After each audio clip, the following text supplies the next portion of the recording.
Bonjour, ceci est une vidéo pour vous démontrer le fonctionnement de l'appareil Sonim 1520. Donc, première chose, pour ouvrir l'appareil, il faut peser sur le bouton rouge pendant environ 3 secondes.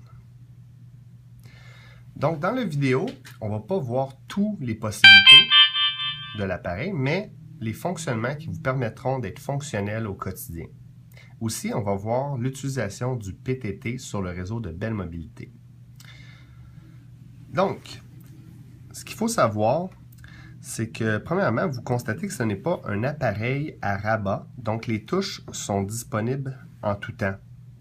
Donc, la première chose que vous voudrez savoir, c'est comment verrouiller ces touches. Il faut peser sur le menu et l'étoile. Même chose pour déverrouiller les touches. Menu, étoile.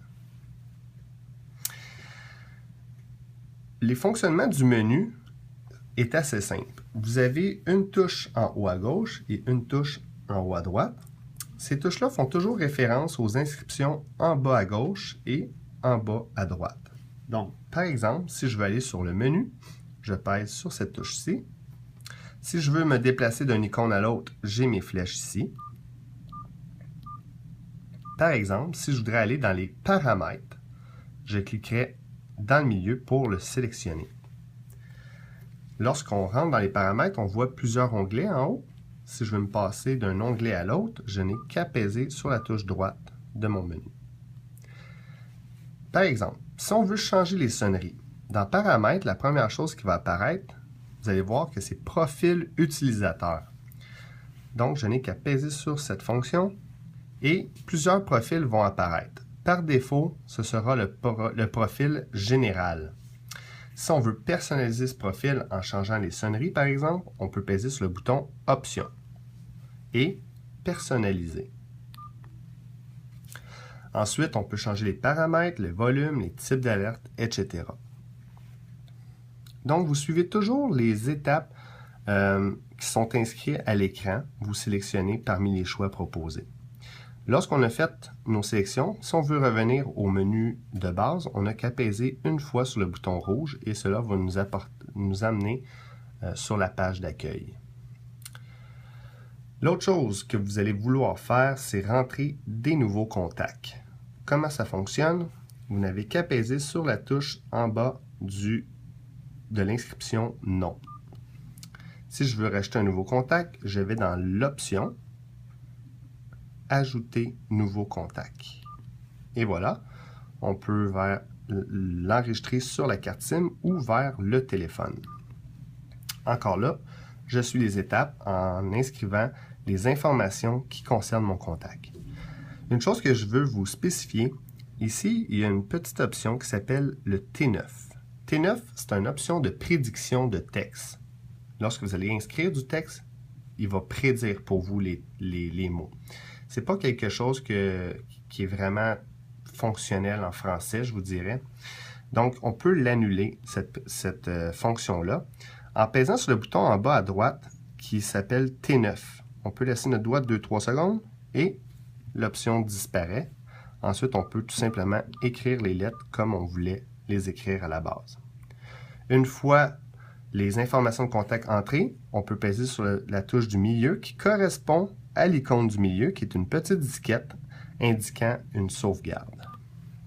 Enregistrer, oui ou non? Oui. Donc, on suit toujours les étapes à l'écran. Maintenant, comment fonctionne le PTT? Le PTT est accessible par la touche du côté ici. La première fois que vous allez peser sur cette touche,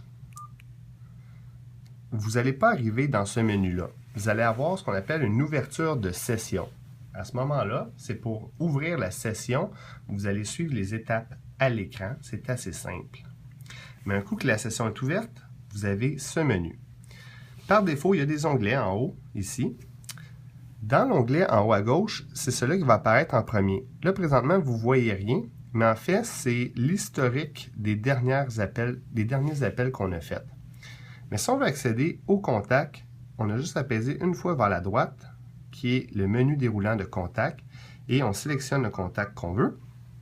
Et on a tout simplement besoin de peser quelques secondes sur la touche du côté et laisser la touche appuyée lorsqu'on va discuter avec la personne et la relâcher quand on attend la réponse de la personne et réappuyer pendant qu'on mentionne les prochains mots à la personne concernée. C'est vraiment aussi simple que ça. Une chose à savoir, si on veut modifier les options concernant le PTT, ce n'est pas parmi les paramètres de l'appareil, mais parmi les options de l'application. Donc, je pèse sur le bouton « Options » et là, je peux vraiment modifier mes fonctionnalités du PTT. Exemple, si je vais aller dans mes réglages, je peux peser ici et là, j'ai mes alertes sonores, le volume de mes alertes, les fréquences de répétition d'alerte, etc. C'est tout là-dedans que je vais personnaliser cela.